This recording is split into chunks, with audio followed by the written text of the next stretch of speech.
Welcome back to the channel. So I want to share one of my favorite indicators that I use for the stock market to help me locate when tops are possibly in play.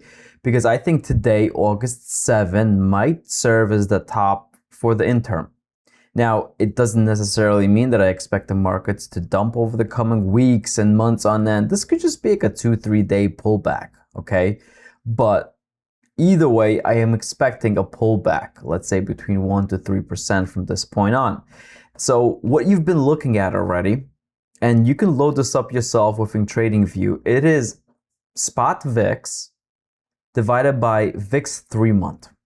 Now, let's try to walk us through that. What is this actually showing us? This is showing us that how calm is VIX right now compared to VIX 3 months from now. Normally speaking, in normal market environments, when things are chill, you're always going to have spot VIX below 3-month VIX. That's typically how it is. When things get very volatile, spot VIX will be higher than VIX 3 months down. Right? We usually have like a slope like this under normal conditions and a slope like this with VIX and VIX futures. They're in conditions of when the market is crashing. Now, there is a point when the VIX, the spot VIX, is super low compared to what it is 3 months down the line, to the point that investors are expecting for there to be volatility coming up in the near future, but it's not being reflected in today's pricing.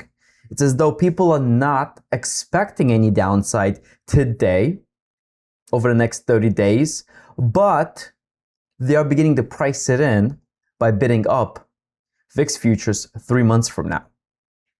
When this ratio I've seen, and this is not mine, this is not proprietary, this has been shared with me. When this ratio typically hits about 0.8 over the last years, it's usually a good indicator to show us that we might see an explosion in volatility.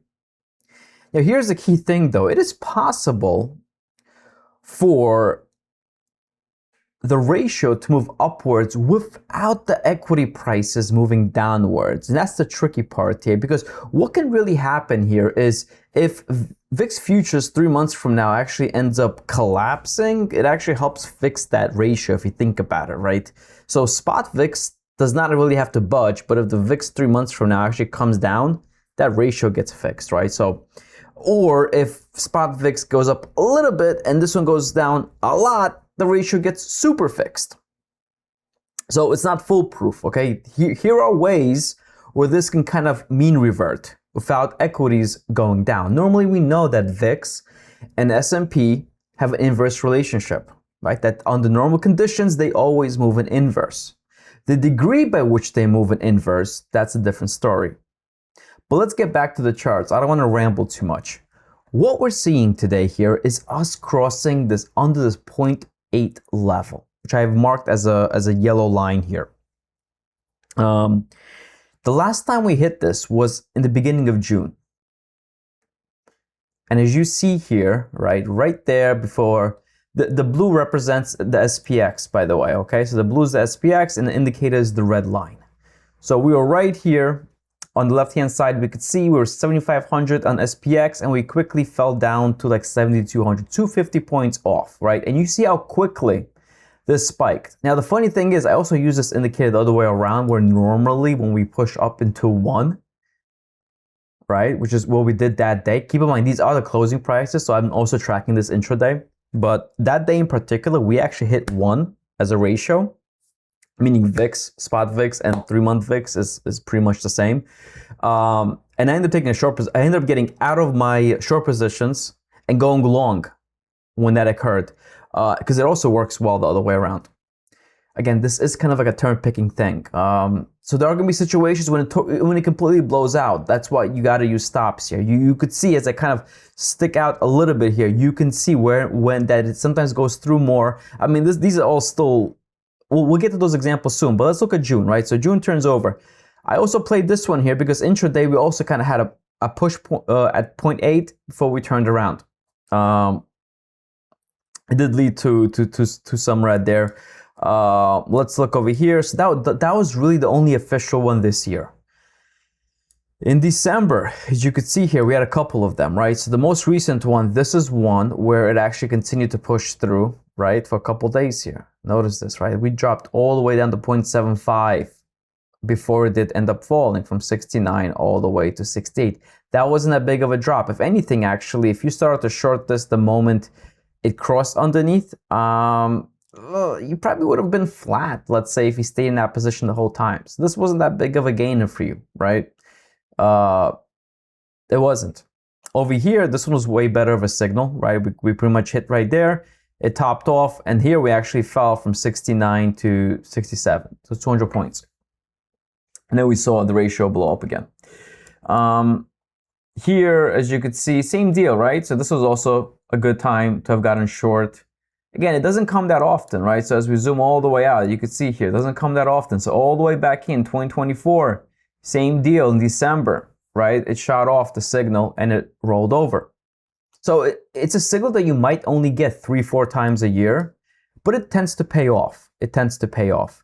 And as I'm having this conversation with you guys here, you could see the ratio is kind of, bouncing back and forth. Let me go to the minute chart here. Yeah, so it's kind of chilling in this zone, but I think unless the markets really turn over by end of day, I mean, it's 2:30 p.m. right now, unless there's a lot of movement in VIX, and normally VIX does get crushed on Fridays. So I do expect this ratio to hold.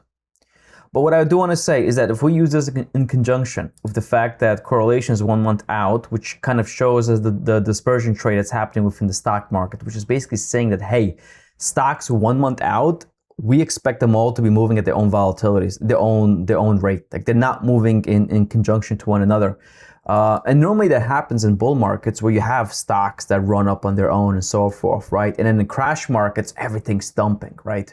You see that crash markets, everything dumps. That's when you see correlations completely shoot up like crazy, because it's like, well, people are trying to get out of everything. But then when times are good, people are stock picking left and right, left and right. That's when you have correlations dropping. But again, they can get to extreme levels. We've been in those extreme levels. This has been unprecedented, actually. The amount of low correlation we have had going on for so long normally corrects itself. And you might have seen this all over Twitter, just how long this has been going on for. And if you've been shorting off it, I mean, it's been a losing trillion. It worked out initially but now it's been losing. And, we did see a spike in correlations, but now it's back down again. But if you take this with the way VIX spot is depressed right now, it raises the chances of this being a very valid signal, and it's worth taking. And what I will say here is we simply just go to the SPX here. Let's look at the candle chart here. It doesn't hurt. It doesn't hurt to simply put a stop at the all-time highs, right, which is about 50 points out, and play for a reversion trade here. And what would you be looking for? I mean, I think the very first stop, I'm not big on typical technical analysis of supports and resistances, but I think putting looking at the previous high in the SPX, a decent level, 6,200 or so, I think is where it's at. And maybe that's all the market's going to give the bears here. That, hey, we're going to dump here. That might shoot up correlations, meaning that we're going to see a lot of different stocks from across all different sectors dropping fine, because right now we're constantly just seeing rotations after rotations after rotations. The market might be down one day, but then there's a whole other sectors that are up, and some days the market is up and then all these other sectors are down. So there's constant rotation, which is kind of keeping that dispersion trade going on and the correlations to be so low. But maybe this little drop here of 140 points from this point on is all it takes to kind of like reset things. So that's my idea. I think it's worth taking a short here because I have two indicators that I like to track. Both of them are kind of shooting off a signal here that, hey, we might need to take a little bit of a break. Now, if you have any questions for me, if you found this video helpful, please leave me a like, subscribe if you haven't. Other than that, thank you so much for watching.